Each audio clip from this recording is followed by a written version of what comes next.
Estudiantes de Panther, espero que se encuentren bien. En esta oportunidad vamos a tratar lo que es referente a las placas tectónicas. ¿Qué son las placas tectónicas? Las placas tectónicas es una teoría que explica que la litósfera de la Tierra, es decir, el manto de la Tierra superior, está dividido en varios pedazos. Y esos pedazos van cambiando su tamaño, su espesor y que se mueven sobre la astenósfera. Se puede comparar la Tierra como un rompecabezas y que este rompecabezas va a estar siempre en constante movimiento. Se usa para explicar lo que es el vulcanismo, la sismicidad, así como varios otros procesos como la creación de las montañas.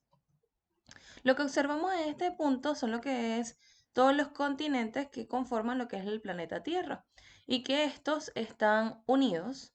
En una oportunidad se hablaba de que nuestros continentes se mantenían unidos, conocido como Pangea, y que luego se fueron separando debido a los movimientos de las placas tectónicas.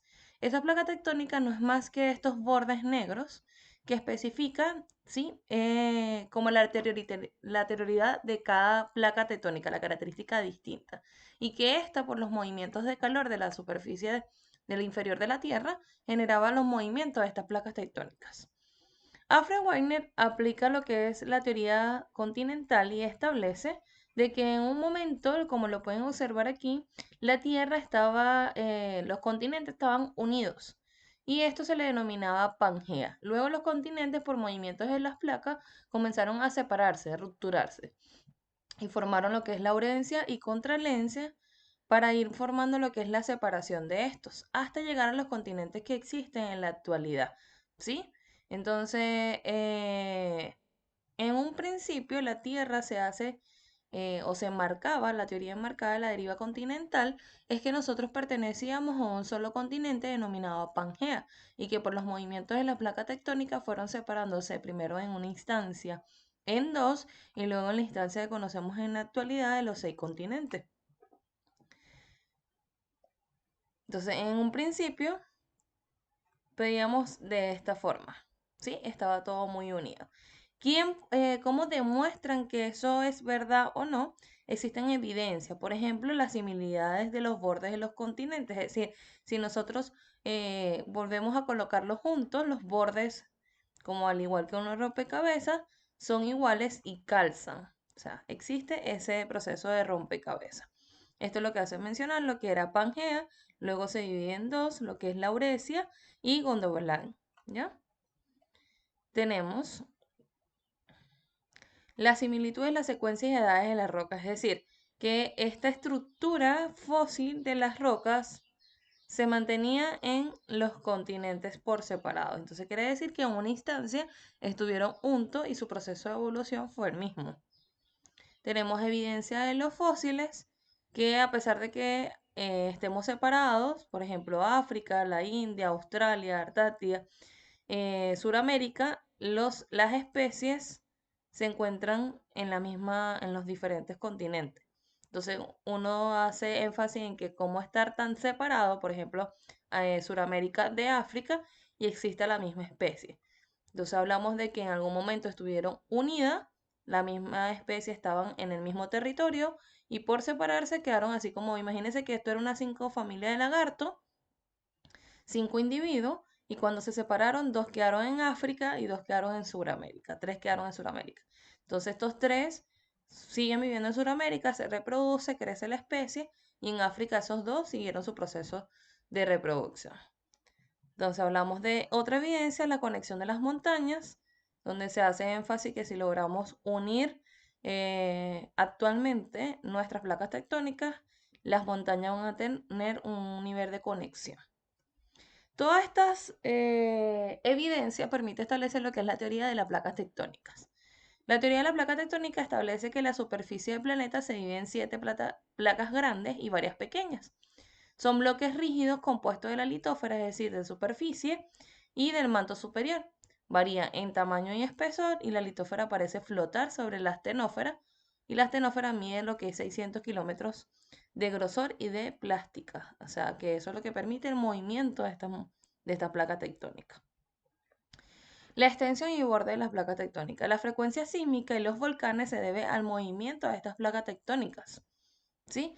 Al moverse con mucha altitud o frecuencia de energía, generamos nosotros lo que es un sismo o un terremoto. Y los volcanes aparecen gracias a ese movimiento de placa tectónica, al igual que las montañas. ¿Por qué se genera el movimiento de placa tectónica? Recordando que la litósfera se divide en lo que es el núcleo, manto inferior, manto superior y la litósfera o la corteza. Entonces, como el núcleo y el manto inferior establecemos lo que es fuente de energía. Recuerden que todo esto está a temperaturas muy altas, siempre está en recolección de lo que es el calor. Y el calor circula, como lo ven aquí. Entonces, este movimiento de calor de circular, al aumentar un poco la temperatura por el núcleo, esto genera mayor energía. Y esa energía es la que permite el movimiento de las placas tectónicas. Esta convección de energía, vean cómo está de este lado, recordando que la litósfera está por debajo de esa tecnósfera que va a permitir el movimiento. Entonces, en esta tecnósfera permite generar el proceso de movimiento. Y al movimiento, dependiendo del tipo de placa, si es una placa continental o una placa oceánica. Recordando que la placa oceánica es la que está compuesta por agua y la continental por superficie de tierra. Entonces, si es una placa, por ejemplo, en este caso, una placa oceánica y una placa continental, al moverse, permite que la oceánica se coloque por debajo de la continental y haga este movimiento que, o sea, como que hace que se reduzca la continental y produce lo que nosotros conocemos como montañas, ¿sí? O si son dos placas continentales, se pueden separar y formar lo que nosotros a veces conocemos como eh, fallas dentro de las placas. Entonces va a depender de qué tipo de placa estén chocando realmente. ¿Cuáles son las placas que conocemos en la actualidad? Tenemos la placa norteamericana, la placa pacífica, la placa de Nazca, la placa suramericana, la placa antártica, tenemos la placa africana, la placa indo-australiana, tenemos la placa pacífica, la placa filipina y la placa euroasiática. Esas son las placas más grandes, recordando que existen estas que son las principales y que estas se subdividen. Es importante destacar aquí en América del Sur, que es donde nos residenciamos, donde estamos, donde nos ubicamos, recordando que esto vendría siendo Chile. Entonces, Chile se encuentra en un país sísmico porque tiene una placa como la placa de Nazca y la placa sudamericana que tienen constante movimiento. Por eso nos consideramos un país sísmico. Por ejemplo, y estamos al límite de ambas placas. Entonces, eso genera que nosotros, junto con Argentina, seamos un país, junto con Perú, seamos un país sísmico, ¿sí? Por ejemplo, en el caso de Venezuela, que está aquí, no es un país sísmico porque no tiene ningún tipo de placa a sus bordes y no siente ningún tipo de movimiento de esas placas tectónicas.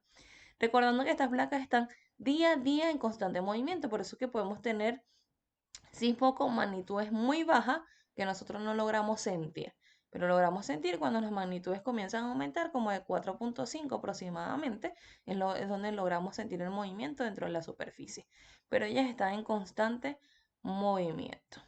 Espero haberlos ayudado, recordando que este material de trabajo es solamente de apoyo y no se debe hacer entrega. Que tengan feliz tarde.